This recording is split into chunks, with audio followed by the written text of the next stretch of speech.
प्रभु के मंगल में नाम का जाप करें। एक बार हम कहें, दोबारा आप सभी लोग कहें। श्री कृष्ण गोविंद हरे मुरारे, हे नाथ नारायण वासुदेव। श्री कृष्ण गोविंद हरे मुरारे, हे नाथ नारायण वासुदेव।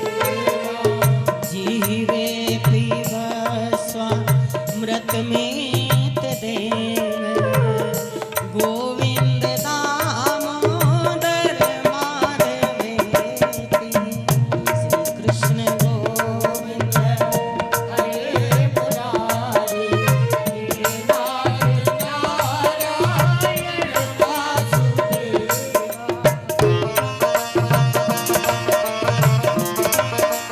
गोप कन्या मुरारी पादार्पित चित्तवृत्ति, दध्यादिकं मोहवसाद भोजन। गोविंद दामोदर माधवेति। श्री कृष्ण गोविंद हरे मुरारी, हे नाथ नारायण वासुदेव।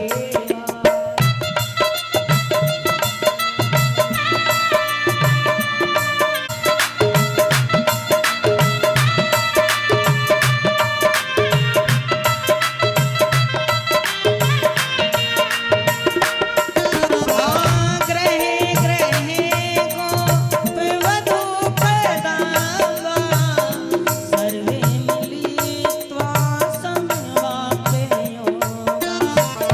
पुण्यानि नामानि पठन्ति नित्यं, गोविन्द दामोदर माधवेति। श्री कृष्ण गोविंद हरे मुरारी, हे नाथ नारायण वासुदेवा।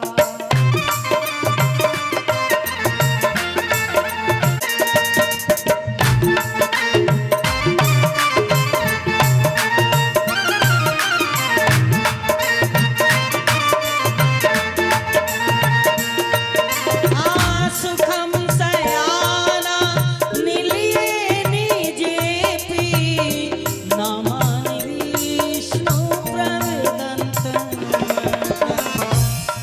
ईशितं तन्मयतां व्रजन्ति, गोविन्द दामोदर माधवेति।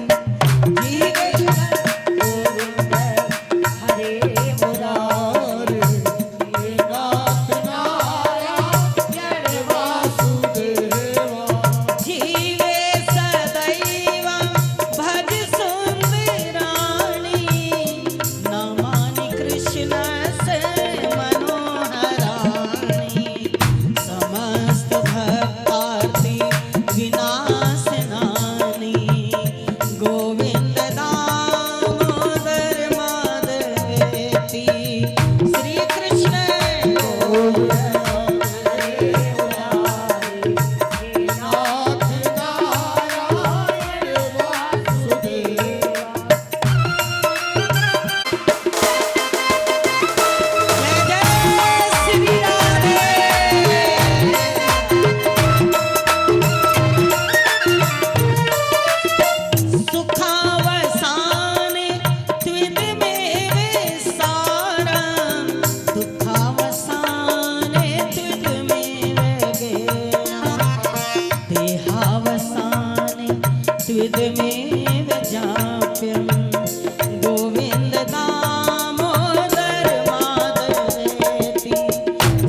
गोविंद दामोदर माधवेति श्री कृष्ण गोविंद हरे मुरारी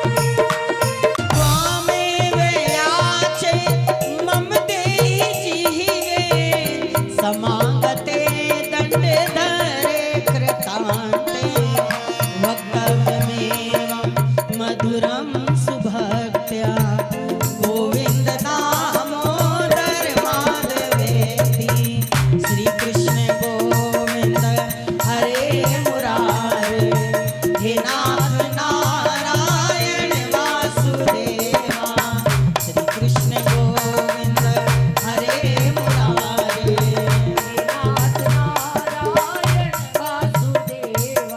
श्री कृष्ण गोविंद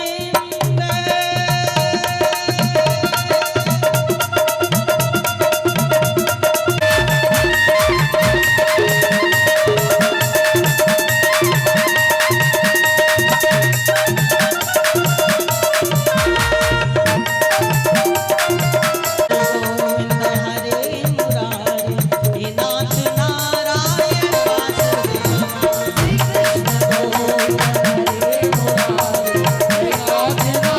नारायण वासुदेवा श्री कृष्ण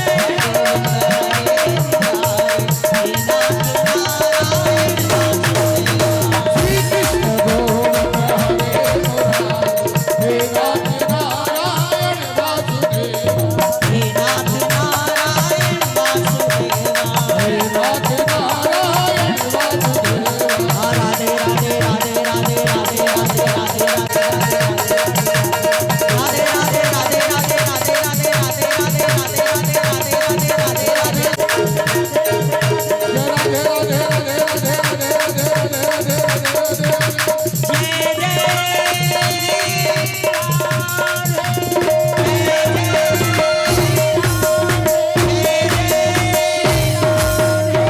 जय आइए गणेश वंदना करें। गाइए गणपति जगवंदन गाइए गणपति जगवंदन ओ गाइए गणपति जगवंदन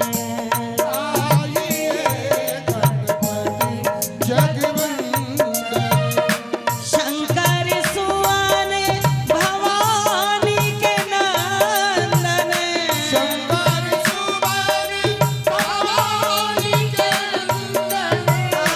गाइए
गणपति जगवंदन जगवंदन।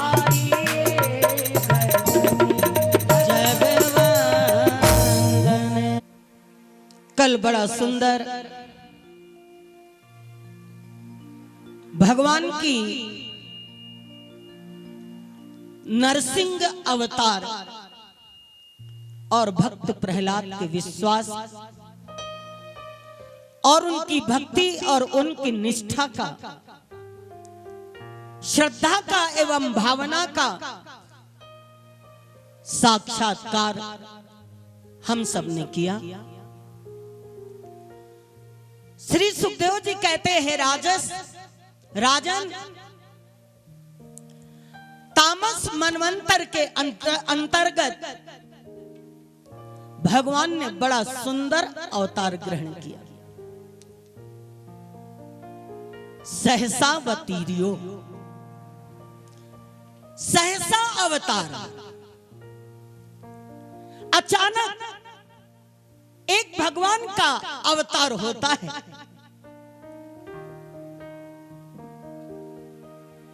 एक दिन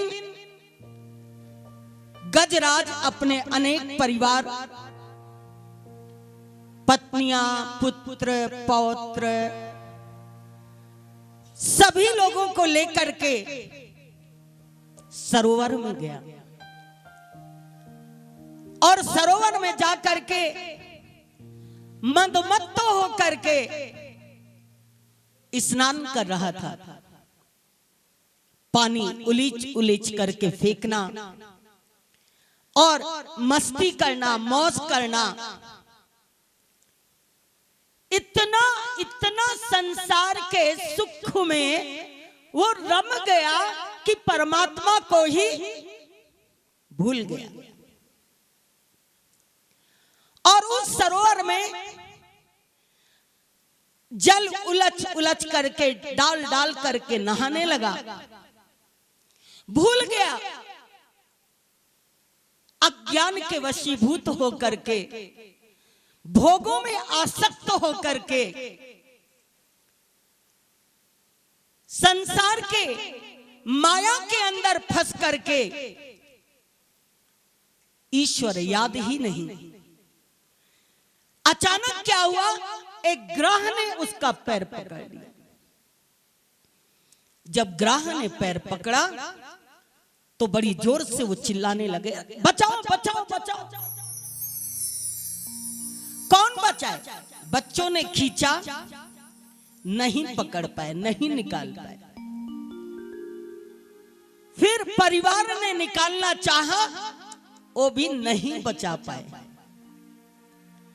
फिर पत्नियां थी, उन्होंने झुंड की झुंड मिलकर के उसको घसीटने लगी, लेकिन फिर भी निकाल नहीं पाए। अंततः थोड़े समय तक तो सब आसपास रहे। थोड़े समय के बाद सब छोड़ छोड़ करके चलते बने।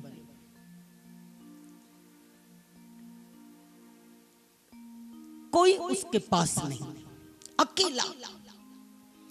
और ग्राह दिन प्रतिदिन पैर खींचता जा रहा है, निगलता जा रहा है। बड़ा दुखी, उदास, परेशान। क्या करूं, कैसे अपने आप को बचाऊं? ध्यान देना, ये मेरी तस्वीर है। संसार एक सरोवर है, गज हम सब जीव हैं। पत्नी, परिवार, कुटुंब, भरा पूरा परिवार गर्व करते हैं, हमारा इतना बड़ा खानदान, हमारा इतना बड़ा परिवार। मदमत्त हो जाते हैं, अहंकार में आ जाते हैं। एक समय जीवन में आता है जब ग्राह पैर को घसीटता है। ग्राह कौन है? काल। जब काल हमको निगलना शुरू करता है तो आसपास वाले थोड़े दिन तो हमारी सेवा करते हैं, हमको बचाने का प्रयास करते हैं, हमको निकालने का प्रयास करते हैं। लेकिन थोड़े समय बाद सब छोड़ छोड़ करके भाग जाते हैं। अगर आप 2-4 दिन बीमार हैं, पहले दिन ज्यादा सेवा होगी, दूसरे दिन उससे थोड़ी सी कम होगी, तीसरे दिन कहेंगे भाई आपस में ड्यूटी बांध लो, नाश्ता कौन देगा, चाय कौन देगा, खाना कौन देगा। चौथे दिन दवाई देना भी भूल जाएंगे। धीरे धीरे ये अवस्था आ जाएगी कि आदमी पड़ा रहेगा, घर वाले भी छोड़ करके पिक्चर देखना है चले जाएंगे। भैया ये तो रोज ही बीमार रहते हैं, हम लोग कब तक बैठे रहेंगे, कब तक बैठे रहेंगे, ये तो इनकी रोजी की हाल है। ज्यादा जो अगर अपनी बीमारी का गाथा गाए तो उसको सुनने वाला भी, भैया अगर वो इस कमरे में रहते हैं तो उधर से निकल जाओ, इनके पास जब जाओ तो ये एक ही रोना रोते हैं, हम बीमार हैं, हम बीमार हैं, हम बीमार हैं। सब छोड़ करके चले जाते, कोई अपने पास नहीं आता। और अब कलयुग का तो ये हाल है, भगवान ना करे कोई लंबा बीमार पड़े, शॉर्टकट भले पड़े। कलयुग में ये हालत है कि आदमी हम लोगों के पास आता है, गुरुजी हमारी माँ जी बहुत दिन से बीमार हैं, कोई युक्ति बताइए जल्दी से, राम राम सत्य हो जाए, मुक्ति मिल जाए। हमसे कहता, बड़े अच्छे शब्दों में कहता है, गुरुजी इनको कष्ट से मुक्ति मिल जाए। हम कहा तुम्हारे कष्ट से मुक्ति मिले या उनको? तुमको कष्ट से मुक्ति मिले। मरना तो कोई चाहता ही, कोई नहीं मरना चाहता है। जो साल भर बिस्तर में पड़ा है, अगर उससे पूछो तुम मरना चाहते हो, कोई दवा दे दो मैं स्वस्थ हो जाऊं। मरना कोई नहीं चाहता। ये भगवान की बड़ी विशेष कृपा है, क्योंकि हम ईश्वर के अंश हैं, ईश्वर अमर है, इसलिए हम लोग भी मरने की इच्छा रखते नहीं। ईश्वर अंश जीव अविनाशी, सत्य चेतन घन आनंद राशि। ईश्वर के हम अंश हैं, सत्य स्वरूप हैं, ज्ञान स्वरूप हैं, आनंद स्वरूप हैं। मरना हम चाहते ही नहीं, लेकिन मरना भी पड़ेगा। ग्राम पैर को खींच रहा है, दिन प्रतिदिन हमारी उम्र घटती चली जा रही है। हम लोग जन्मदिन होटल में मनाते हैं, खाना खिलाते हैं, मौज मनाते हैं, लेकिन ये नहीं मालूम कि जीवन के 1 साल और कम होंगे। ग्रह ने हमारे पैर को और मुख के अंदर ले लिया। जब उसने देखा सब छोड़ करके चले गए, कोई भी मेरे पास नहीं है, बिल्कुल अकेला। ये समय हमारा भी और आपका भी आएगा, बिल्कुल अकेला, कोई पास में नहीं। तब अचानक एक कमल का फूल देखा और उस कमल के फूल को अपनी सूंड में लपेटा और ऊपर उठाया। जैसे सूंड ऊपर गई तो ऊपर वाली की याद आ गई और बड़ी जोरों से चिल्लाया, हे हरि, हे हरि। जैसे उसने हरि कहा, वैसे ही भगवान लक्ष्मी के साथ बैठे हुए थे और जैसे उन्होंने सुना कि मेरे भक्त पर विपत्ति आई है, मेरे भक्त पर मुसीबत आई है, मेरा भक्त मुझे पुकार रहा है, बड़ी सुंदर एक करुण पुकार है, हृदय की पुकार है, अंतरात्मा की पुकार है। भगवान भागते उठकर सहसा अचानक हाथी कही धाये प्रभु, हाथी कही धाये प्रभु, अरे गज को देख निराश, हाँ उच्चार बैकुंठ में ओ थी हाथी के पास, निज छल बल कर धरि गयो, लियो राम का नाम, रा कहते हरि दुख हरयो, माँ कही छूटे पाँव। लक्ष्मी ने कहा कहां जा रहे हो? गरुड़ छोड़ नंगे ही पांव पधारे, श्री कृष्ण गोविंद हरे मुरारे। नंगे पांव भागे भगवान और भागते भागते आए और हाथी को हाथ पकड़ा दिया, पकड़ लो मेरा हाथ। हाँ बैकुंठ में कहा, और थी लक्ष्मी भी पीछे पीछे आई, थी हाथी के पास, हाथी के पास आकर के थी का। उस समय भगवान का बड़ा सुंदर अवतार सहसावतीर्यो, सहसा अवतार हरि अवतार होता है और गजेंद्र को ग्रास से छुड़ा लेते हैं। काल से अगर कोई बचा सकता है तो महाकाल है, वो परमात्मा, वो ही हमें काल से रक्षा कर सकता है। और भगवान ने आकर के गज की पीड़ा को दूर किया, गज की प्रार्थना को स्वीकार किया। इसलिए कहा है, डूबतों को बचा लेने वाले, डूबतों को बचा लेने वाले, अरे मेरी नैया है तेरे हवाले, नैया है तेरे हवाले, डूबतों को बचा लेने वाले, डूबतों को बचा लेने वाले, ओ मेरी नैया है तेरे हवाले, मेरी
आंधियों में भी तू ही संभाले, आंधियों में भी तू ही संभाले। अरे मेरी नैया है तेरे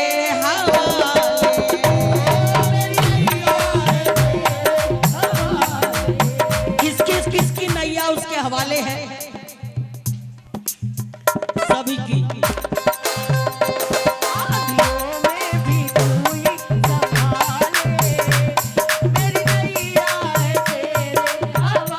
देखिए इसका दर्शन तो हम लोगों को इस बार बहुत अच्छा हुआ है। बद्रीनाथ यात्रा में किसने संभाला? उसी ने। बद्री विशाल।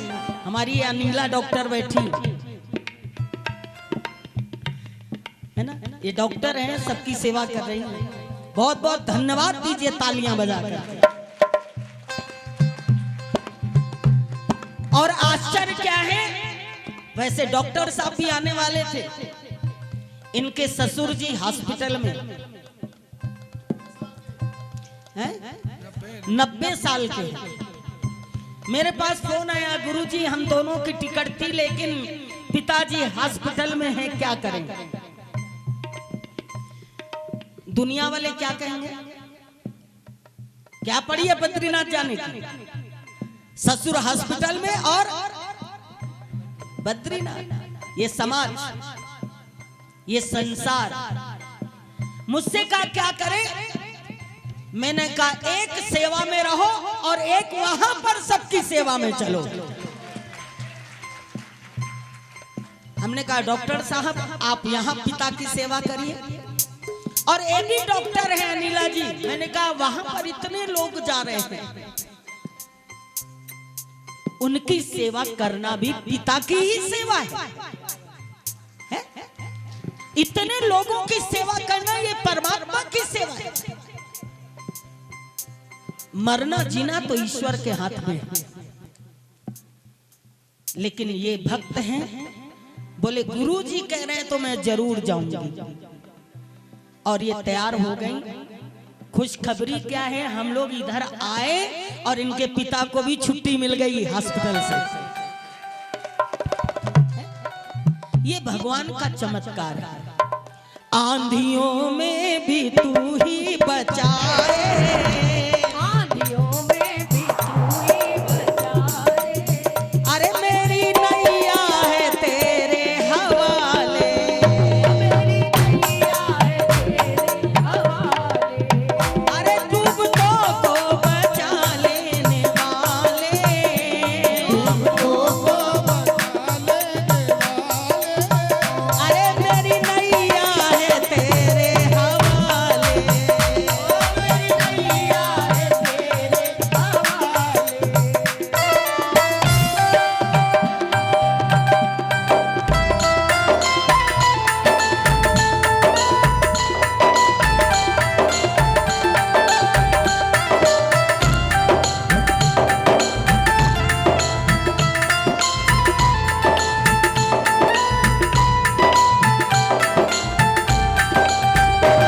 पृथ्वी सागर व पर्वत बनाए, पृथ्वी सागर व पर्वत बनाए। भगवान का नजारा देखिए, इतने पहाड़, 2 बाल्टी पानी कोई देता है, 1 गिलास पानी कोई देता है तो चार्ज लेता है। यहाँ इतना पानी कहां से बह रहा है ये किसी को मालूम ही नहीं। कितने झरने, गंगा जी कल कल कल कल कल कल कल, ये प्रभु है। पृथ्वी सागर व पर्वत बनाए, पृथ्वी सागर व पर्वत बनाए। अरे तूने धरती पे दरिया बहाए, तूने धरती पे दरिया बहाए। चांद तारे, अरे चांद सूरज करोड़ों सितारे, चांद सूरज करोड़ों सितारे। फूल आकाश में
बस में अंधेरे उजाले, ओ तेरे बस में अंधेरे उजाले, अरे मेरी नैया है तेरे हवाले, ओ मेरी नैया है तेरे हवाले, डूबतों को बचा ले वाले, ओ डूबतों को बचा ले वाले, ओ मेरी नैया है तेरे हवाले, ओ मेरी नैया है तेरे हवाले, मेरी नैया है तेरे हवाले। हाँ मेरी नैया है तेरे हवाले। गजेंद्र को जब पुकारा, भगवान को प्रार्थना की, भगवान आते हैं, ग्राह से उनको छुड़ा लेते हैं। बोलिए श्री हरि भगवान की। इसके पश्चात पूछा ये गज कौन था? बोले ये पूर्व जन्म में इंद्रदुम्न राजा था। एक बार अगस्त मुनि उधर से निकले, ये अपने सिंहासन पर बैठे हुए थे। जब अगस्त मुनि निकले तो इसने उठ करके उनको प्रणाम नहीं किया। अगस्त मुनि ने देखा, बोला अरे मनुष्य हो करके, समझदार हो करके, बुद्धिमान हो करके, ज्ञानी हो करके भी एक संत तुम्हारे सामने से गुजर रहा है और तुम अपने सिंहासन पर बैठे, उठ करके तुमने प्रणाम नहीं किया, नमस्कार नहीं किया। जाओ, तुम बैठे हो ना, जड़ हो जाओ, जड़ हो जाओ, जड़ के समान बैठे रहो। तब उसने चरण पकड़े, बोले जाओ, तुम्हारे ऊपर प्रभु कृपा होगी।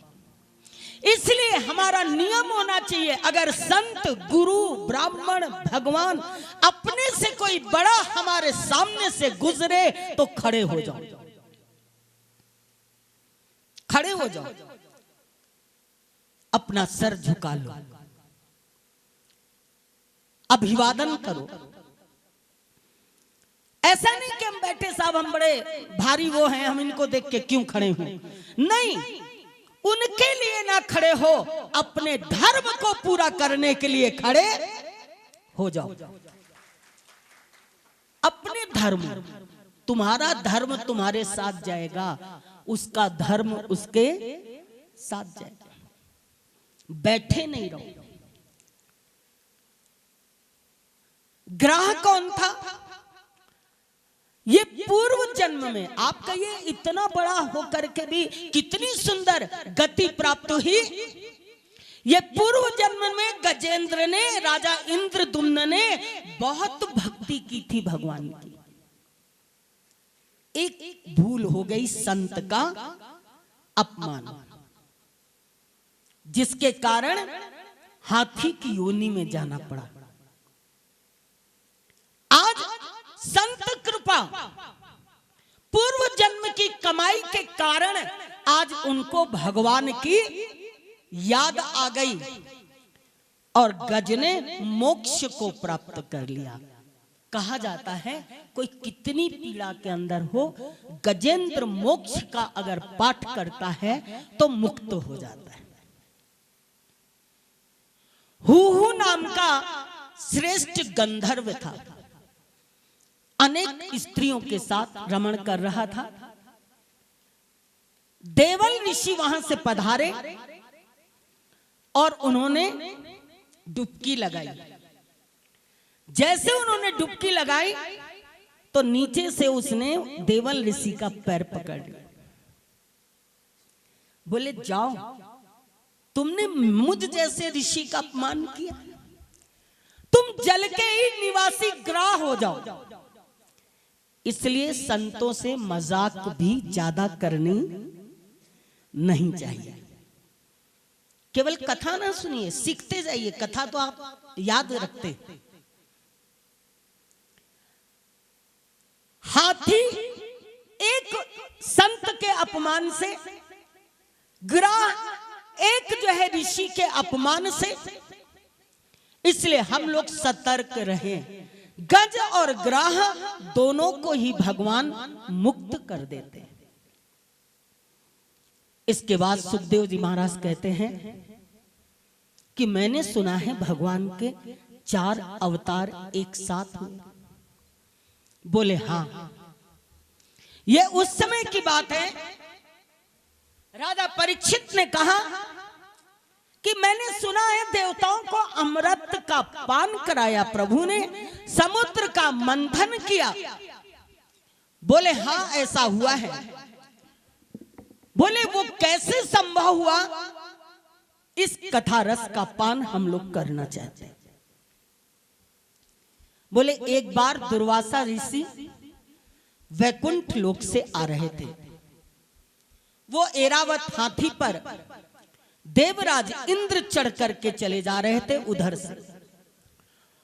उन्होंने इंद्र को देखा, इंद्र से मिले, इंद्र को गले लगाया और इंद्र को गले लगा करके अपने गले की जो माला थी वो उनको पहना दिया।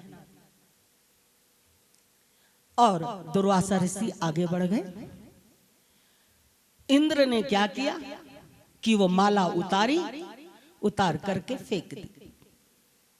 हाथी के पैरों से वो कुचल गई। जैसे दुर्वासा ने देखा कि मैंने जो इसको प्रसाद दिया था वो इसने अपमान कर दिया, तिरस्कार उसका कर दिया और वो नीचे हाथी के पैरों से कुचल गई, तो तुरंत दुर्वासा ऋषि ने देवराज इंद्र को श्राप दे दिया, जाओ तुम श्रीहीन हो जाओ, लक्ष्मी तुम्हारी नष्ट हो जाए। इसलिए प्रसाद का भी अपमान कभी नहीं करना चाहिए। प्रसाद उतना ही लेना चाहिए जितना सम्मान कर सको। प्रसाद उतना ना लो कि कहीं टेबल पे रखा है, कहीं फ्रिज के ऊपर रखा है, कहीं कुर्सी पे रखा है, कहीं रसोई घर में रखा है, कहीं पलंग के नीचे रखा है। लेने के समय तो हम बड़े उत्साही रहते हैं, अरे अरे मुझको प्रसाद मिला, प्रसाद मिला, देखो मंदिर से भगवान की माला हमको मिल गई। खुश तो हम हो जाते हैं, लेकिन उसको हम संभाल पाते नहीं है, जिसके परिणाम स्वरूप हमको कहीं ना कहीं उसका दोष लगता है। आप यहां जो भोजन खा रहे हैं, ये भोजन नहीं है कि टीकम जी आप सबको बहुत भोजन करवा रहे हैं। ये भोजन नहीं, लोग हमारे पास आते हैं, हमारा तो व्रत है, अरे गुरुजी आज तो बहुत अच्छा खाना बना था, आज ये बना, ये बना, हलवा बना, रसगुल्ला बना, समोसा बना, पूड़ी बना, आज भोजन बहुत अच्छा बना था। अच्छा, दिल खोल करके हीरा मोती परिवार कर रहा है। ये बहुत बड़ा यज्ञ है, भोजन कराना बहुत बड़ा यज्ञ है।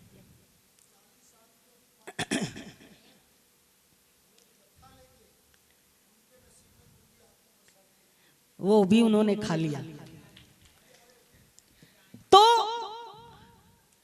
कहने का मतलब थाली में एक कण भी बचाइए नहीं, ये प्रसाद है। हमारे बाबा थे, हमारे स्वयं दादाजी मानसरोवर की यात्रा करके आए थे। हमारे दादाजी, हमारी नानी पैदल बद्रीनाथ में आई थी, पैदल बद्रीनाथ मेरी नानी आई हैं। हमारे पूज्य गुरुदेव भगवान की माता जी पैदल आई हैं यहां पर है? हमारे स्वयं के दादाजी संतों के साथ में मानसरोवर से भी आगे, वो वैद्य थे बहुत बड़े मेरे दादाजी, लक्ष्मी नारायण वैद्य उनका नाम था। वो पैदल जड़ी बूटियों के लेने के लिए संतों के साथ नीम करौली वाले बाबा, फलारी बाबा, ये सब हमारे घर पधारते थे। हमारे घर में भी संतों का निवास, मंदिर, सत्संग, आज हमारे पूर्वजों की ये सब महिमा है। तो हम लोग तो कितनी आसानी से यहां आए हैं। प्रसाद का अपमान कभी भी न करें। आज श्रीहीन हो गए। जैसे उनका स्वर्ग का राज्य छिन गया तो सारे भगवान के पास आए, बोले क्या किया जाए, हमारा तो राज्य ही नष्ट हो गया। भगवान बोले अब कुछ भी नहीं हो सकता है, असुरों से मित्रता कर लो। जब बुरा समय हो, जब बुरा समय हो तो दुश्मन से भी दोस्ती कर लो, ये नीति है। बोले कैसे, बोले चूहा और सांप है दोनों एक दूसरे के दुश्मन, लेकिन सांप भी फंस गया और चूहा भी फंस गए, दोनों फंस गए।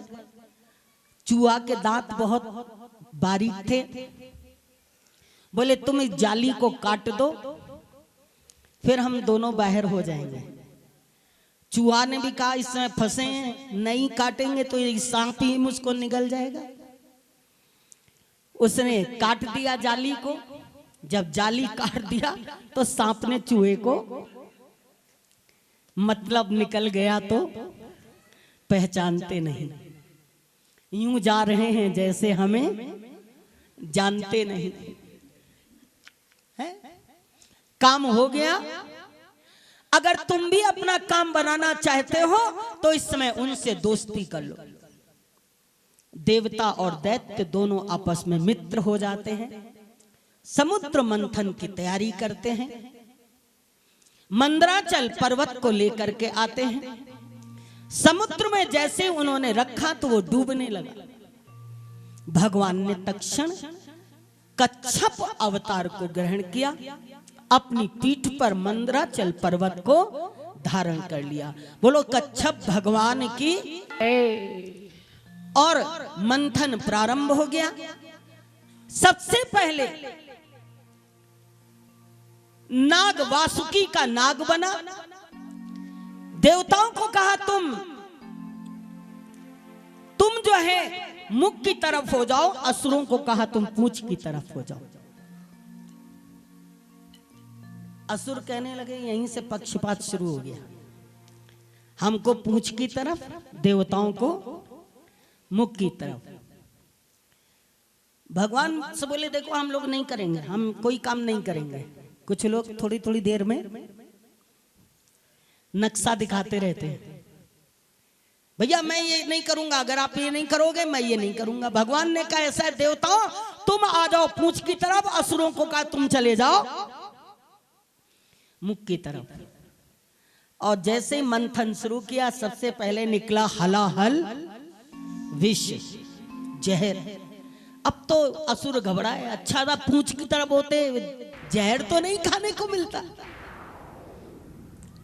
जब जहर निकला, बोले इसको कौन धारण करेगा, तो सब भगवान शंकर के पास गए। हलाहल विष का पान भगवान शंकर ने किया। पार्वती को कहा तुम अंदर चले जाओ, क्योंकि पार्वती पीने से रोक रही थी। फिर पार्वती ने कहा अरे मुझे मालूम है अजर अमर अविनाशी हो, आपको कुछ भी होने वाला। और हलाहल विष का पान करके उन्होंने अपने कंठ में उसको धारण किया, क्योंकि हृदय में श्री राघवेंद्र विराजमान थे। उस दिन से भोले बाबा का एक नाम पड़ गया, नीलकंठ महादेव। महादेव।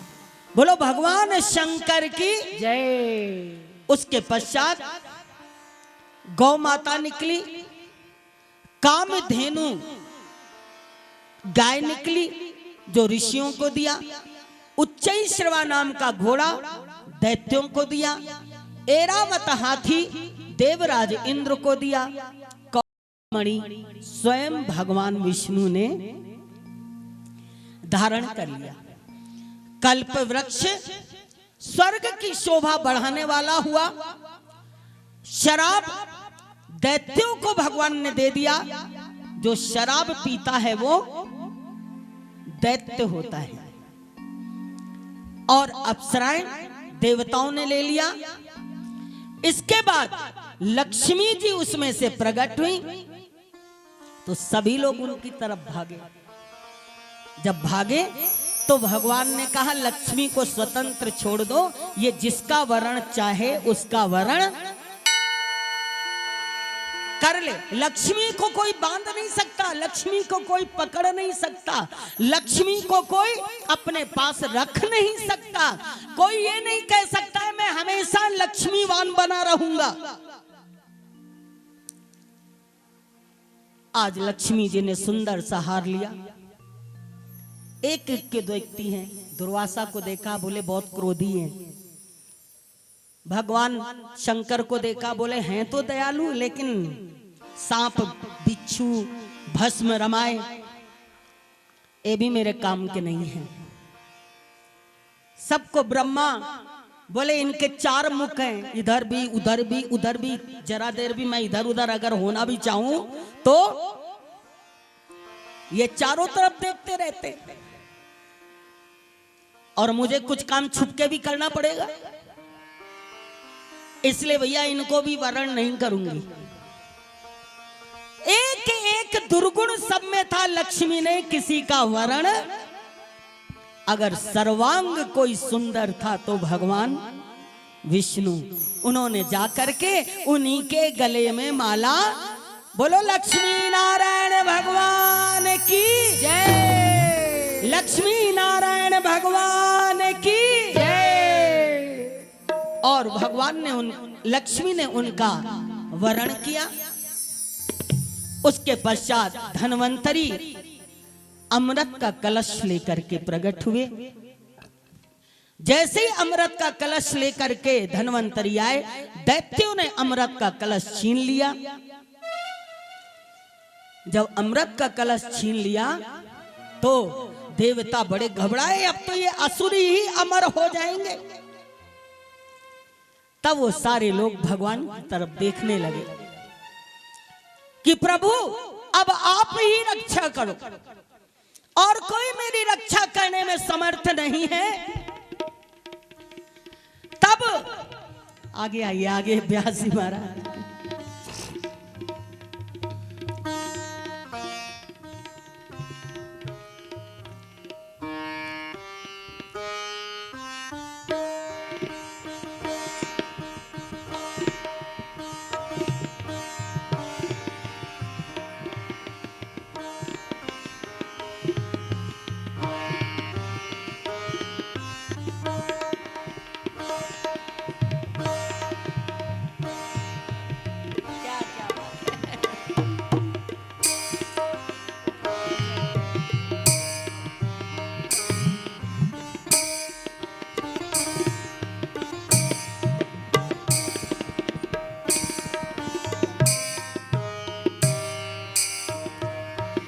ध्यान दें, बड़ा सुंदर अमृत का कलश लेकर के जिस समय धन्वंतरी आए तो देवताओं ने, असुरों ने अमृत का कलश छीन लिया और भगवान से प्रार्थना की देवताओं ने। तो भगवान ने बड़ा सुंदर मोहिनी अवतार को धारण किया। बोलो मोहिनी भगवान की जय। कच्छप अवतार, कच्छप अवतार, और इसके बाद भगवान का बड़ा सुंदर मोहिनी अवतार, धन्वंतरी अवतार। अब आइए जोरदार हम लोग स्वागत करते हैं आपका, तालियां बजा करके। बोलो बद्री विशाल की जय, बद्री विशाल की जय।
जैसे भगवान मोहिनी रूप को धारण करके आते हैं,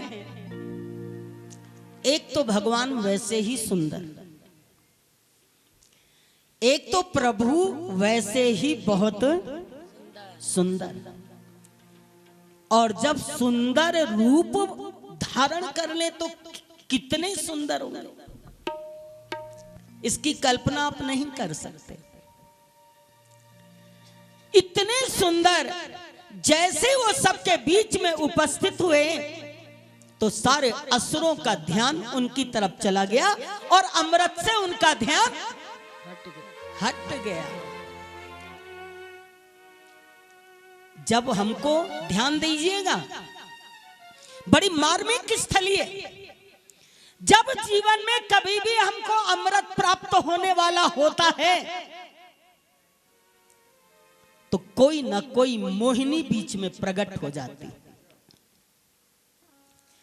और हमें उस अमृत रस से वंचित कर देती है, उस अमृत रस से हमको विमुख कर देती है। जब आप नाम जप में बैठेंगे तो कोई विघ्न आ जाएगा, दर्शन करने चलेंगे कोई विघ्न आ जाएगा, भजन करने चलेंगे कोई मोहिनी के बहुत सारे रूप होते। आज असुरों के हाथ में अमृत कलश आया, लेकिन मोहिनी बीच में आ गई तो ध्यान किसकी तरफ चला गया? मोहिनी की तरफ, और अमृत कलश छूट गया। भगवान ने वो अमृत कलश अपने हाथ में ले लिया। जब अमृत कलश अपने हाथ में लिया तो सारे असुर देवता उनके पीछे। असुरों ने कहा कि मुझे आप पर विश्वास है, बड़ा सुंदर रूप है, आप ये अमृत हम सबको पिलाइए और आप ही इस अमृत को बांटिए। तो ध्यान दीजिएगा,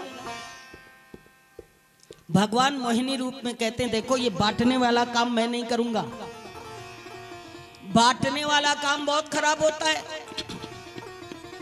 किसी को ज्यादा किसी को कम, और किसी को नहीं भी दिया नहीं दिया तो आप क्रोधित ना हो जाना, इसलिए ये मैं काम नहीं करूंगा। बोले नहीं, हमें आप पर पूर्ण विश्वास है, आप निष्पक्ष होकर के हम लोगों को जो भी होगा वो करोगे। भगवान मोहिनी रूपधारी कहते अगर विश्वास है तो मैं करता हूं। और भगवान ने अमृत बांटना पंक्ति बिठा ली, एक तरफ देवताओं की एक तरफ असुरों की। अमृत बांटने शुरू किया। जब अमृत बांटने लगे तो भगवान जब असुरों की तरफ आते तो मुस्कुरा के चले जाते, और भगवान का मुस्कुराना ही माया है। भाई बेटा चुप थोड़ा। भगवान का मुस्कुराना ही माया है, मुस्कुरा दे समझो उनकी माया बिखर गई। असुर उनकी मुस्कुराहट पर ही खुश हो जाए, ध्यान ही नहीं कि अमृत नहीं मिला। कहीं भगवान मटक के चले जाएं, कहीं नाच के चले जाएं। और भगवान का रूप बड़ा सुंदर, सांवली सूरत पे मोहन, सांवली सूरत पे मोहन, दिल दीवाना हो गया। सांवली सूरत पे मोहन, दिल दीवाना हो गया। जय जय। सांवली सूरत पे मोहन, दिल दीवाना हो गया। सांवली सूरत पे मोहन, दिल दीवाना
दीवाना हो गया।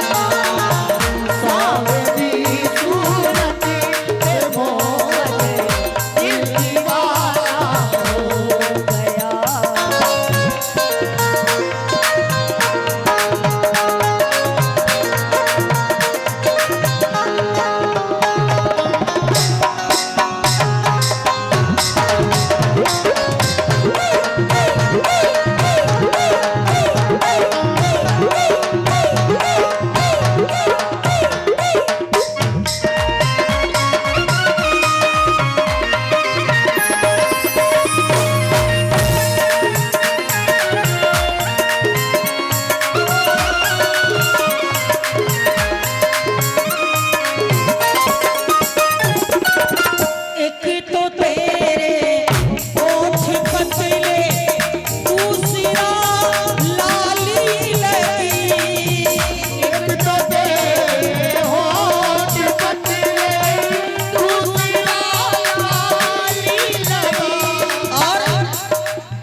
बद्रीनाथ विशाल से। एक तो मंदिर प्यारा, फिर भक्तों का आना। जय हो। भगवान तो है ही, लेकिन भक्त आ गया तो भगवान मिल गया। बद्री विशाल स्वयं कथा में पधार गए। जोरदार तालियां बजा करके स्वागत करें।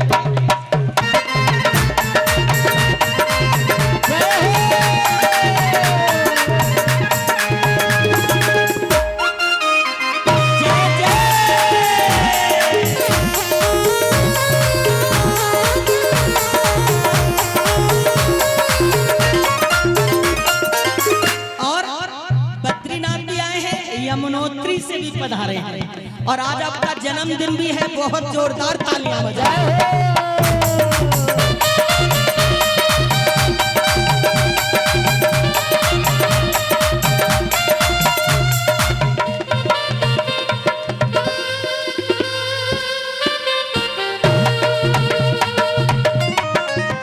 सांवली सूरत पे मोहन दिल दीवाना,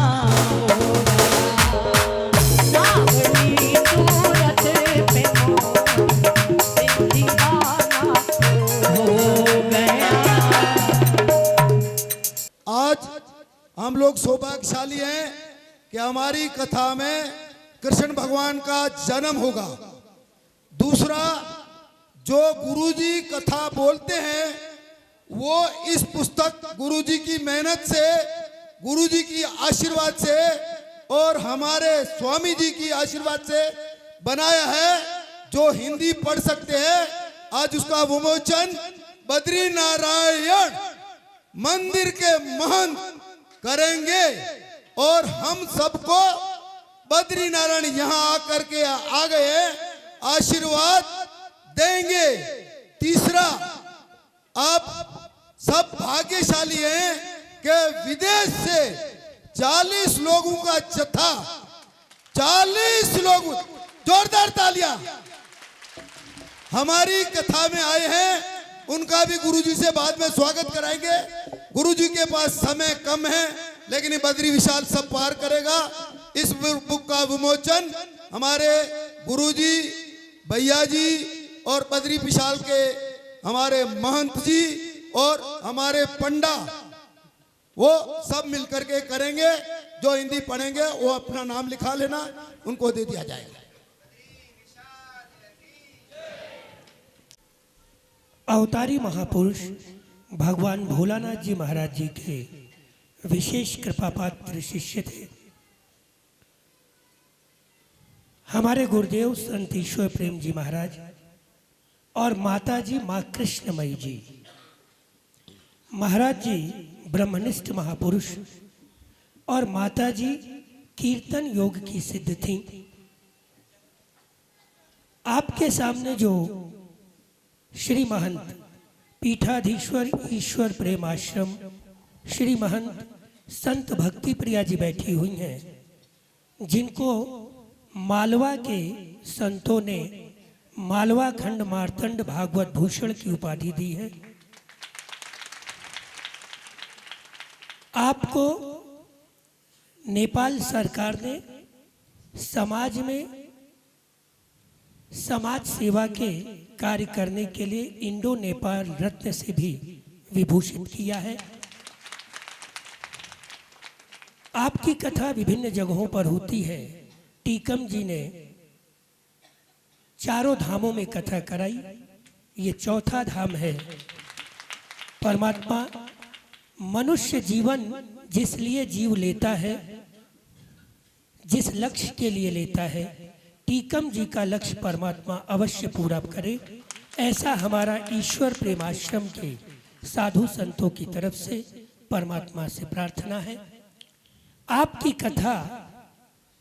कथा तो वही है जो हर बार होती है, और इसमें बहुत सारे भक्त ऐसे हैं जो बाकी सारी कथाओं में आते हैं, लेकिन ये दावा है कि ठाकुर जी की लीला ऐसी है कि हर बार लगता है कि फिर कुछ नया सुन, मालूम भी रहता है कि अब ये प्रसंग होगा, अब भीष्म पितामह को कहा जाएगा कि बाड़ों की सैया पे सोए हैं, फिर भी जी करता है फिर से सुन लें, फिर से सुन लें।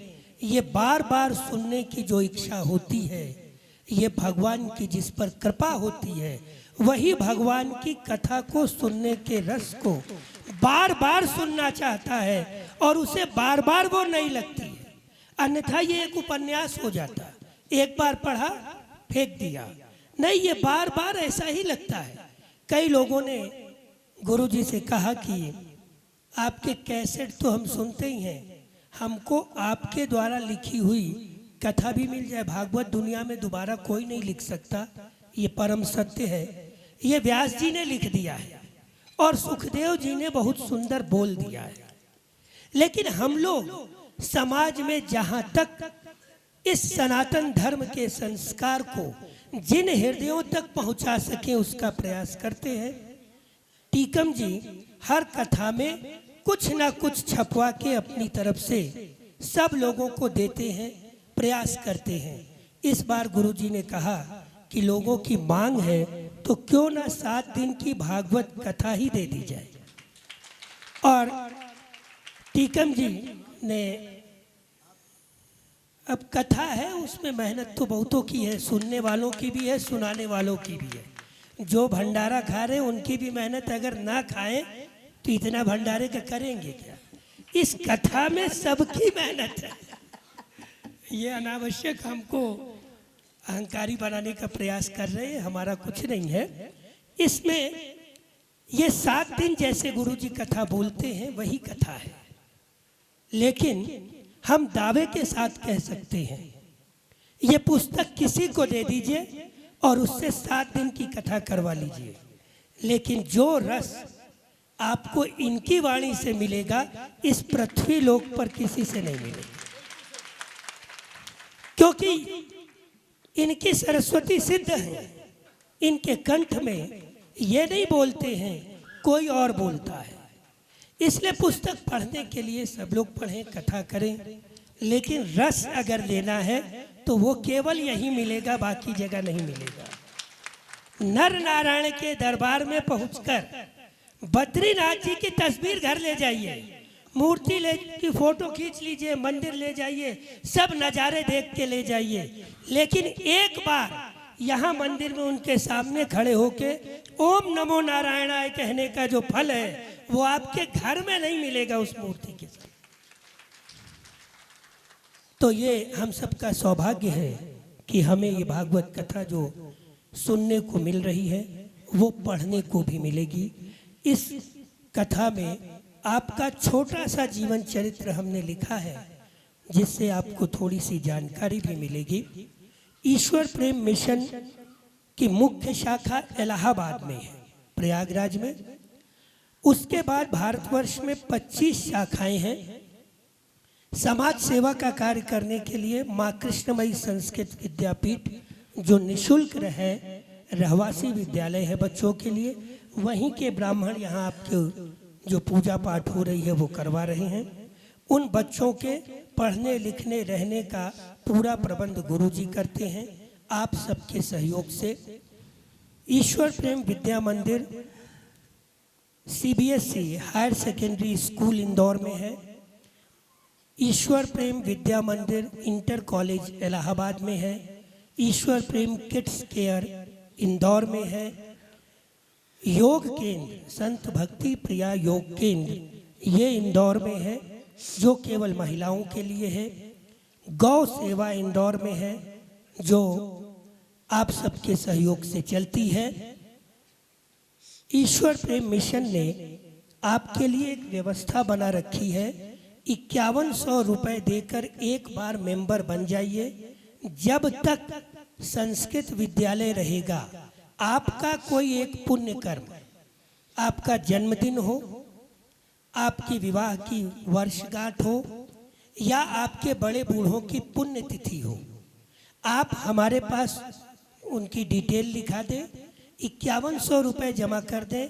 हर वर्ष उस तारीख को उनके नाम से संकल्प और पूजन करके ब्राह्मणों का भोजन आजीवन होता रहेगा। आप उनके लिए कुछ कर पाए या न कर पाए, लेकिन हमारा मिशन आपके बड़े बुजुर्गों के लिए जीवन भर करेगा। आप अपने बच्चे का जन्मदिन होटल में बना के टिप्स दे देते, लेकिन हम ब्राह्मण बालकों को भोजन कराते हैं। उस दिन गौ सेवा आपके नाम से उस दिन कराई जाती है। आप चाहें तो उसके मेंबर बन सकते। पिछली कथा में कुछ लोग बने थे और उनके यहाँ की फोटो हमने खुद भेजी भी थी, जो उनके बच्चों के जन्मदिन मनाए गए थे। मिशन बहुत सारे कार्य करता है। चूँकि कथा के बीच में ये व्यवधान कहलाता है, हमारे इस दुस्साहस का सभी लोग क्षमा करेंगे।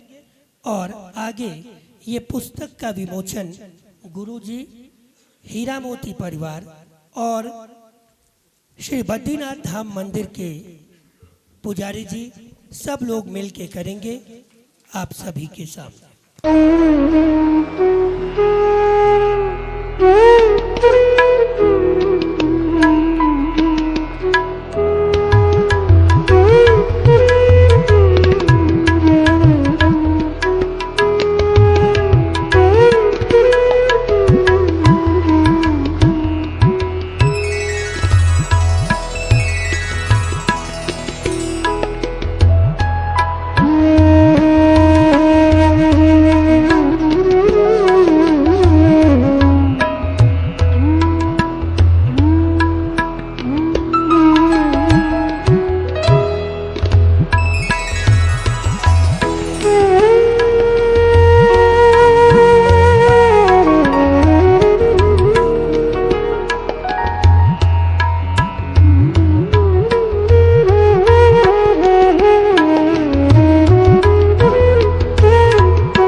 परम विदुषी संत भक्ति प्रिया माता जी, आसन पर विराजमान अनेक पूजनीय स्वाध्य माताएं, बहनें, साजपास पर गंधर्व लोग, पंडित लोग प्रयाग से आए हैं। गंगोत्री से माननीय उनियाल जी मेरे परिवार से ही समझते, मैं भी उनियाल, आप भी उनियाल महाराज मेरे परिवारजन हैं। आप आपके भाई पवन उनियाल जैसे हमारे अथाह मित्रता है। सामने बैठे संतो, भक्तिमती माताओं, आहा क्या बात थी। हम आ रहे थे तो कहीं न कहीं अमृत बांटने की बात हो रही थी, नंबर हमारा भी आ ही रहा था। दरवाजे से अंदर आए तो माता जी बता रही थी धन्वंतरी जी आ गए और अमृत आए। मैं कहा हमारा भी हाथ लंबा है महाराज, अब हम भी पाएंगे। हमने पाया। क्या बात। ये कथा जो अष्टम स्कंद की चल रही है, जितने अवतार यहाँ पे हुए अन्यत्र कहीं इतने अवतारों की बात ही नहीं होती महाराज। नहीं और जितने रत्न यहाँ मिले इतने कहीं मिले ही नहीं महाराज। नहीं।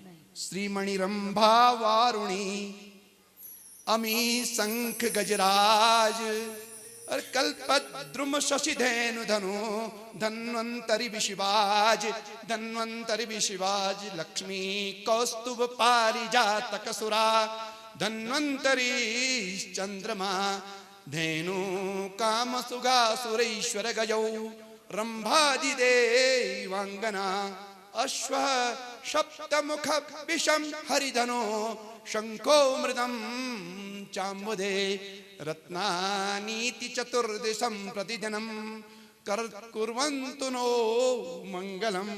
इन रत्नों का इस कथा का स्मरण करते ही और दिन और जीवन पवित्र हो जाता है। जिस कथा में हम आए, अमृत बांटने की बात हो रही थी संतों, और कोई दुराई नहीं, मोहनी अवतार हुआ। और मोहनी अवतार कभी कभी व्यक्ति को भ्रष्ट कर जाता है। माता जी स्पष्ट रूप से करेगी, कई मोहनियां आती हैं और जीवन ट्रैक से उतर जाता है। बस यहाँ बचना चाहिए।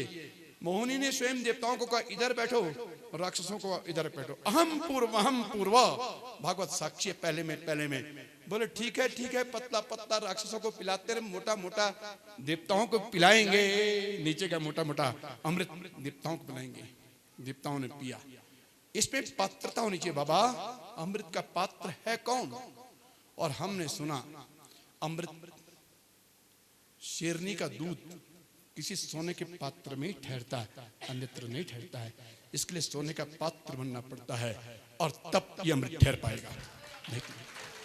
और ये कथा देवता लोग आए थे और कलश लिया कि राजा को अगर मृत्यु का वह है परीक्षित, तो ये सोने का कलश उसमें अमृत है, राजा अमर हो जावे और कथा स्वर्ग चली जावे, कथा स्वर्ग में करो, यहाँ राजा को अमृत मिल जाए।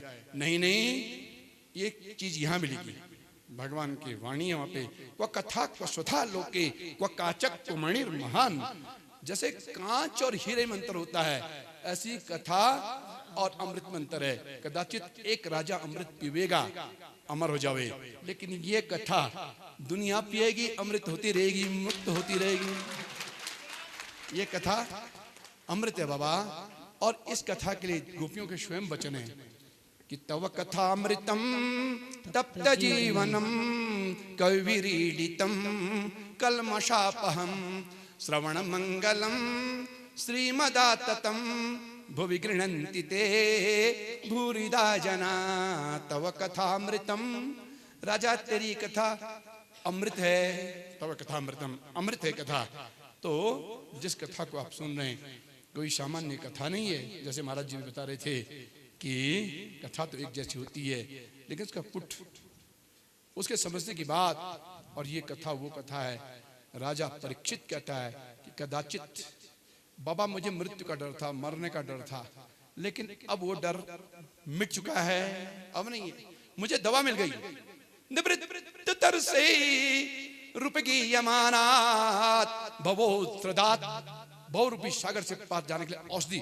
भवो श्रदात श्रोत्र मनोभिरामात का उत्तम श्लोक गुणानुवादात पुमान विरज्येत बिना पशुघ्नात, पुमान विरज्येत बिना पशुघ्नात। ये औषधि है, अब मुझे मृत्यु का डर ही नहीं है। गोपियां कहती हैं अमृत है, मरने का मतलब ही नहीं है। और राजा परीक्षित जिसे मरने का डर था, वो कहता है मरने का मतलब ही नहीं है, अब तुम्हें अमृत मिल गया। ये कथा साक्षात अमृत है। और आप कथा सुन रहे हैं, कोई दो राय नहीं, कोई कष्ट हुआ होगा। आप तो एक दिन रास्ते में भटक गए थे, हमें लग रहा था ये लोग, कुछ लोग हमारे पास पहले पहुंचे, पंडित जी क्या होगा। हमने कहा पहाड़ चढ़ना बड़ी कठिन काम है, दूरस्था पर्वतारम्या, कि पहाड़ दूर से अच्छा लगता है, फोटो खींचने के लिए अच्छा लगता है, लेकिन पहाड़ में चलना, पहाड़ में ना महाराज, ये जरा कष्ट का काम है। और इसमें कोई दो राय नहीं कि एक दिन आपने भगवान का ऐसा जप किया होगा, भगवान रास्ता खुल जाए खुल जाए खुल जाए। दूसरे दिन भगवान आए, रास्ता खोल दिया। आप समय पे बद्रीनाथ में थे और समय पे आपने कथा सुनी। और एक बात याद रखना, उस समय आपको कष्ट हुआ होगा, लेकिन आप अभी अनुभव कर रहे होंगे कथा के माध्यम से, भजन के माध्यम से हमारा बड़ा सम्मान आपने किया। भजन के माध्यम से आप अभी बता रहे थे बद्रीनाथ की गोद में आप बैठे हैं। जरा याद रखिए, याद कीजिए वो लोग जिन्होंने आपके साथ आने की टिकटें बनाई होगी, बारिश के कारण कैंसिल किया होगा, उनसे कितने सौभाग्यशाली आप हैं। जो जय जय श्री राधे, जय बद्री विशाल। वासुदेव कथा प्रश्न पुरुषास्त्रीन पुनाति वक्तारम श्रोत्रकम श्रोत्रीन तत्पाद शरणम यथा। भगवान की कथा कराने वाला पवित्र, बोलने वाला पवित्र, और कथा का आयोजन करने वाला पवित्र, तीनों पवित्र होते हैं बाबा। कोई सामान्य बात नहीं। हिमालय में इतने ऊंचे आकर के दवा की व्यवस्था करना, भोजन की आप करते आप कीजिए, सही भी एक तरीका वो है, एक यज्ञ, आप भोजन जरूर कीजिए। भोजन यहाँ सिलेंडर आया होगा, यहाँ राशन आई होगी, यहाँ सब्जी आई होगी, उस आदमी से पूछे जिसने व्यवस्था की होगी क्या बीती होगी। और खुशामद कर रहे हैं कि महाराज आप पाइए जरूर, खाइए जरूर, क्या बात है, कितना उसका दिल बड़ा होगा आप जब प्रसाद पाते होंगे बाबा। हमें तो प्रसन्नता माता जी तब हुई, हमने सुना हीरा और मोती, हमें क्या मालूम मोती मोती बिखरे महाराज सब जगह ऐसे है। हीरा मोती परिवार, हीरा मोती, परसों से हम हीरा मोती मंदिर में कर रहे हैं कि बाबा ये 4-5 भाई हैं, अरे भगवान की कृपा, आपके माता पिता क्या नाम रहा होगा, हीरा और मोती, और उनके ये मोती बिखरे महाराज। कोई दुराई नहीं है, बड़े लाभ की बात है। आप बद्रीनाथ में आए हैं, भगवान की कथा सुन रहे हैं। और अभी आप माता जी बता रही थी दशम स्कंद की कथा शुरू होने वाली है। अष्टक में सुनिए दत्त चित्त होके, हमने सुना कि अन्यत्र जो कथा होती है उससे 10,000 गुना लाभ मिलता है यहाँ ज्यादा बद्रीनाथ में। और अगर हम मीटर लगा के देखें तो हम 10,000 फुट ऊपर है महाराज, सामान्य पृथ्वी से क्या बात कोई है? कम नहीं, 10,000 फुट ऊपर है। क्या बात। और इस कथा को दशम स्कंद ही कथा है, यद्यपि नवम स्कंद में कथाओं का हल्का और राजाओं के वर्णन में आते आते भगवान कृष्ण का जन्म हो चुका होता है। लेकिन राजा परीक्षित कहते हैं महाराज हमारे साथ कहीं धोखा हो रहा, सुखदेव जी धोखा कर रहे हैं, हम सुनना चाहते हैं दशम स्कंद कथाएं, वही भागवत है और मैं उसकी कथा सुनना चाहता हूँ बाबा कि जिसने पेट में मेरी रक्षा की, मैं तो मर गया था, जल गया था ब्रह्मास्त्र से, अश्वत्थामा का से मेरी मृत्यु हो गई थी। द्रोण्याष्ट विप्लुष्टमिदं मदंगम असंतान बीजम कुरु पांडवानां जुगोप कुक्षिम गत आत चक्रो मातुश्च मेयः शरणं गतायाः मातुश्च मेयः शरणं गतायाः। बाबा हमारा जन्म ही कहाँ होता, हम तो अश्वत्थामा के ब्रह्मास्त्र पेट में ही जल गए थे। और वो बेचारा आया जिसका चरणामृत पीने से हम कहते हैं कि विष्णु पादोतं पीत्वा पुनर्जन्म न विद्यते, जिसका नाम लेने चरणामृत पीने से पुनर्जन्म की बात नहीं होती है, वो साक्षात गर्भ गोभूत मेरी माँ के घर में आया, उत्तरा के घर में आया और मेरी रक्षा करता रहा। आत्य चक्र सुदर्शन चक्र से उस ब्रह्मास्त्र को समाप्त किया। मैं उसकी कथा सुनना चाहता हूँ, जैसी का उसकी कथा सुनना चाहता हूँ। समाधिस्थ हो गए सुखदेव जी महाराज। और एवं निशम्य भृगुनंदन साधुवादम वैयासकी स भगवान अथ विष्णुरातम प्रत्यर्च कृष्ण चरितम कलिकल्मशक्नम। अरे व्याहर तुम्हारवत भागवत प्रधान, व्याहर तुम्हारवत भागवत प्रधान। और भागवत की कथा सुनाने लगे। समाधिस्थ होकर सुनाए महाराज। ये समाधि की भाषा है, ये महात्माओं की भाषा है। ये ग्रंथ आप कहें केवल ग्रस्तों का, ये बात नहीं, ये परमहंसों का ग्रंथ है, परमहंसी संगीता है। और ये भारत भगवान वेद व्यास की अंतिम कृति है। पहली भागवत की कथा भी बद्रीनाथ में ही हुई है। एकदा तो विशालायाम चत्वार ऋषियों मला सत्संगार्थम समागता जाता धृतस्तत्र नारदम। पहली कथा भी यही हुई है और ये कथा भी यहीं लिखी गई है। भगवान वेद व्यास का आश्रम यही माणा के पास में, तस्मिन् स्वास्त्र में व्यासो बद्री षण्ड मंडितः, बद्रीनाथ में वो आश्रम जहाँ ये कथा लिखी गई। आप गए होंगे, आप जाएंगे कि ऐसा लगता है पत्रा पत्रा पत्रा पत्रा। आज भी पुस्तक पूरी गुफाई पत्रात्मक है। ये कथा यहाँ हुई है, जन्मभूमि कथा की यहाँ लिखी गई है। इस भूमि में आप कथा सुन रहे हैं। आप बहुत पुण्यशाली लोग हैं। सरकार ने जून में निवेदन किया कि कोई भागवत न करे जून में महाराज भागवत, और बहुत बड़ी कृपा की। जून में ना आप दर्शन कर पाते, ना आप स्नान कर पाते, ना यहाँ बैठ पाते। ये कृपा आप पे कि जो आपको भगवान ने इसने बोला जितना चाहो घूमो, जितना जटकर मंदिर में चक्कर मारो, जितना तपकुंड में स्नान करो, किधर कोई कमी नहीं है आपके लिए। भगवान ने आपको बहुत सुंदर समय मिलाया और बहुत हमें तो बड़ा अच्छा लगता है। इतनी शादियों सामने बैठ करके कथा हो रही है तो लग रहा है कहीं न कहीं और ये स्वर्ग का जैसा लाभ आप लोग प्राप्त कर रहे हैं। वाह, क्षमा करें मैंने अधिक समय आपका लिया।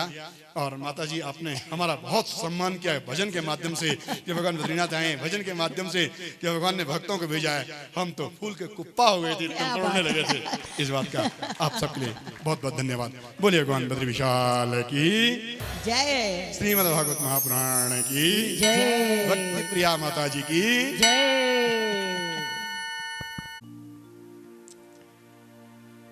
अंततः उनके बीच में राहु बैठा हुआ था। उन्होंने देखा चंद्र और सूर्य के बीच में वो बैठा हुआ था। उसने देखा ये बड़ी चालाकी से, चतुरता से कहीं कमर मटका के चली गई, कहीं आंख मटका के चली गई, कहीं मुस्कुरा के चली गई। और अमृत जो है हम लोग पी ही नहीं रहे, वो देवताओं को पिला रहे हैं। हम सब तो मूर्ख बन रहे हैं। हमको तो अमृत मिल ही नहीं रहा है। वो चुपचाप वहां से उठ करके सूर्य और चंद्रमा के बीच में आ गया। जैसे ही अमृत भगवान पिलाने लग गए, इशारा किया चंद्रमा ने, सूर्य ने, अरे ये असुर है, वैसे ही भगवान का चक्र आया और उसकी गर्दन को काट दिया। लेकिन चूंकि अमृत गले तक पहुंच गया तो राहु और केतु उत्पन्न हुआ, केतु, और ये अमर हो गए। और इन्होंने उसी समय संकल्प लिया कि अब हम सूर्य और चंद्रमा को छोड़ने वाले, इनकी इससे वैर हो गया। अगर ये ना रोकते तो हम पूरा अमृत पी लेते। उस दिन से ग्रहण लगने लगा, चंद्र ग्रहण और सूर्य ग्रहण। राहु इनको ग्रसता है। फिर सब लोग प्रार्थना करते हैं, भगवान को बुलाते हैं और इससे ये जो है मुक्त होते हैं। अमृत देवताओं को पिला दिया, युद्ध हुआ, युद्ध में देवता विजयी हुए, असुर पराजित हुए। भगवान शंकर ने प्रार्थना की कि सुना मोहिनी रूप धारण किया है, तो भगवान शंकर भगवान विष्णु से प्रार्थना करते, एक बार मुझे भी दिखा दो, मैं वंचित रह गया। तो भगवान मुस्कुरा के कहते, मेरी मोहिनी बड़ी मोहित करने वाली है, अगर मेरी मोहिनी देखोगे आप भी मोहित हो जाओगे। अरे बोले नहीं नहीं। और भगवान विष्णु ने देखते देखते मोहिनी रूप बनाया। वहीं पर पार्वती जी खड़ी हुई थी। भोले बाबा पार्वती को छोड़ के मोहिनी के पीछे भाग लिए। जब मोहिनी के पीछे भागे तो पार्वती बोली, ये क्या, मैं यहां खड़ी हूं और ये भाग गए। जैसे मोहिनी को पकड़ा, गले से लगाया, भोले बाबा लिपट गए। मोहिनी ने उनको भी मोहित कर दिया। फिर धीरे से भगवान विष्णु बोले, क्यों भोले बाबा, पार्वती कहां है? अरे बोले पार्वती तो वहां है। बोले मैंने कहा था ना, मेरी मोहिनी से अवश्य मोहित हो जाओ। आज इसके पश्चात भगवान का मोहिनी अवतार होने के बाद देवासुर संग्राम हुआ। देवासुर संग्राम में असुर पराजित होते हैं, मारे जाते हैं। शुक्राचार्य ने संजीवनी विद्या के द्वारा असुरों को जीवित कर दिया। राजा को बलि को राजा बना दिया। बलि ने भृगुवंशी ब्राह्मणों की बहुत ही सेवा किया, उनका आशीर्वाद प्राप्त किया और वो पुनः बलवान हो गए। ब्राह्मण सेवा से, आशीर्वाद से उन्होंने स्वर्ग पर पुनः चढ़ाई कर दी और स्वर्ग पर चढ़ाई करने के पश्चात देवताओं को पराजित कर दिया। देवता सब बृहस्पति के पास पहुंचे तो उन्होंने कहा कि देखो, असुरों पर इस समय गुरु की कृपा है, गुरु शुक्राचार्य की। जिसके ऊपर गुरु कृपा होती है उसका बाल भी बांका होता नहीं। गुरु कृपा ही केवलम। अगर कथा के बीच में आप लोग ये ना करो तो रहेंगे ना कि जा रहे हैं।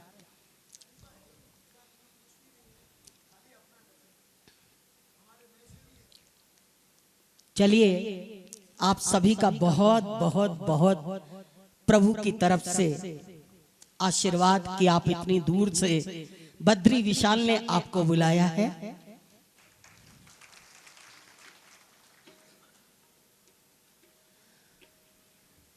बृहस्पति देव ने कहा, देखो असुरों पर इस समय गुरु कृपा है, इसलिए उनका कोई कुछ नहीं बिगाड़ सकेगा। तुम स्वर्ग छोड़ करके चले जाओ। स्वर्ग छोड़ करके वो लोग चले जाते हैं। कश्यप ने देवताओं की माता, कश्यप जी जो देवताओं की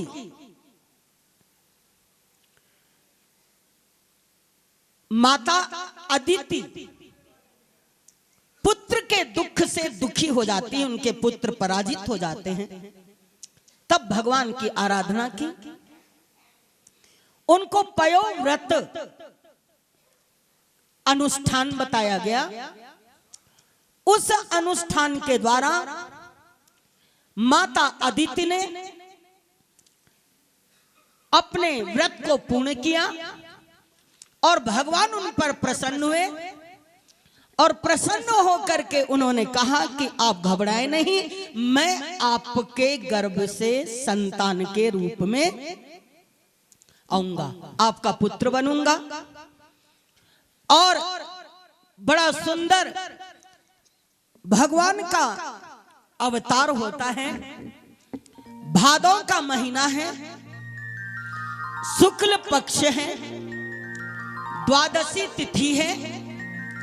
दिन में ठीक 12 बजे देवताओं के कार्य को सिद्ध करने के लिए माता अदिति के यहां भगवान प्रकट होते हैं, जन्म नहीं लेते हैं,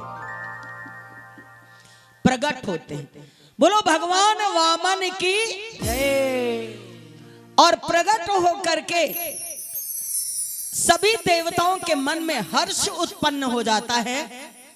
ब्रह्मचारी रूप को देख करके सारे देवता प्रसन्न होते हैं और सभी ने उनका श्रृंगार किया। गायत्री ने गायत्री मंत्र का उपदेश किया, बृहस्पति ने यज्ञोपवीत दिया, कश्यप जी ने मेखला प्रदान की, पृथ्वी ने मृग चर्म दिया, चंद्रमा ने उनको दंड कमंडल दिया, माता अदिति ने उनको कौपीन दिया, आकाश के अभिमानी देवताओं ने छत्र दिया, ब्रह्मा जी ने कमंडल दिया, सप्त ऋषियों ने कुश का आसन दिया, सरस्वती जी ने रुद्राक्ष की माला प्रदान की, यक्षराज कुबेर ने भिक्षा का पात्र दिया, जगत जननी स्वयं भगवती उमा ने उनको भिक्षा दिया, स्वयं उमा ने पार्वती ने उनको भिक्षा दी। इस प्रकार सबने उनका सम्मान किया। उसी समय राजा बलि अश्वमेघ यज्ञ कर रहे थे अपने गुरु के अनुसार, और वामन भगवान राजा बलि के यहां पधारते हैं। जैसे उस यज्ञ में पधारे, उनका तेज, उनका ज्ञान देख करके सब नतमस्तक हो जाते हैं, सबके सर झुक जाते हैं। और भगवान 52 मतलब 52 अंगुल बहुत छोटे बन करके गए थे। 52 अंगुल भगवान की केवल हाइट थी। और भगवान जब राजा बलि के यज्ञ में पधारे, बलि ने जब उनको देखा, उनका पूजन किया, सम्मान किया, सुंदर आसन पर बिठला और बहुत ही प्रसन्न हुए। स्वागतम में नमस्तुभ्यं ब्रह्मन् किम करवाम ते, ब्रह्मर्षीणाम तपः साक्षान् मन्ये त्वयि पुरधरम। लग रहा है साक्षात तपस्या ही रूप को धारण करके आ गया। और उनके पांव पकारे, विधिवत पूजा की, धीरे से कहते हैं आपको जो कुछ मांगना हो मांग लीजिए। माम कांचनम गुणवद धाम अमृष्टम तंथान्न पेय मुतवा विप्रकन्याम ग्रामान समुद्रास्तुरगा न जान वारथांस तथान हतम संप्रतीक्षा। आपको मैं हजारों गाय दे सकता हूं, सोने का महल बना के दे सकता हूं, ब्राह्मण की कन्या के साथ आपका विवाह करा सकता हूं। आपने जो भी चाहिए वो आप मुझसे मांग लीजिए। शुक्राचार्य धीरे से हाथ दबाते हैं, ठहर जाओ, इतना मत आगे बढ़ो, ये दे दूंगा, ये दे दूंगा, ये दे दूंगा। तुमको मालूम नहीं कि ये कौन आया है? बोले मेरे पूर्वजों ने कितना कितना उनका सम्मान किया है, और आज मेरे द्वार पर अगर कोई आया है तो मैं उसको खाली वापस नहीं जाने दूंगा। भगवान वामन से कहा, आप कहिए क्या मांगना चाहते हैं? मुंह मांगी वस्तु देने में मैं समर्थ हूं, जो आप कहेंगे मैं आपको दे दूंगा। वामन भगवान कहते, मुझे ज्यादा कुछ नहीं चाहिए, मैं ब्राह्मण हूं, संतोष मेरा गुण है, संतुष्ट रहना मेरा धर्म है, मांगना मेरा धर्म नहीं है। अरे मांगिए, मांगिए, आप क्या मांगना चाहते हो? शुक्राचार्य कहते हैं, तुमको छलने आए हैं, बार बार इनको मत प्रेरित करो। ये भगवान विष्णु हैं, रूप धारण करके आए, छोटे बन के आए, कपट वेश लेकर के आए। बलि सतर्क हो जाओ, तुम्हारा सब कुछ चला जाएगा। बलि कहते हैं, मैं प्रहलाद का पौत्र हूं, मेरा खानदान कोई ऐसा वैसा नहीं है। अगर भगवान विष्णु ही ये रूप धारण करके आए हैं तो मेरा सौभाग्य है कि राजा बलि के द्वार पर आज भिखारी बन के भगवान विष्णु आए, जो सारी दुनिया का दाता है वो आज मेरे यहां भिखारी बना है। अच्छा किया गुरुदेव, आपने बता दिया ये भगवान विष्णु है। मैं तो अवश्य इनको दूंगा, अगर तुम दोगे तो तुम इसकी सजा भोगोगे। बोले क्या सजा? बोले तुम श्रीहीन हो जाओगे। गुरु का श्राप श्रीहीन बना देता है, लक्ष्मी से हीन कर देता है। बोले आप कुछ भी कहें, इधर भगवान वामन कहते जल्दी करो महाराजा बलि, जल्दी करो, गुरु से बात नहीं करने देते, जल्दी करिए, संकल्प करवाइए। जल लिया, संकल्प किया और कहते वाह प्रभु, तेरे द्वार खड़ा भगवान भगत भर दे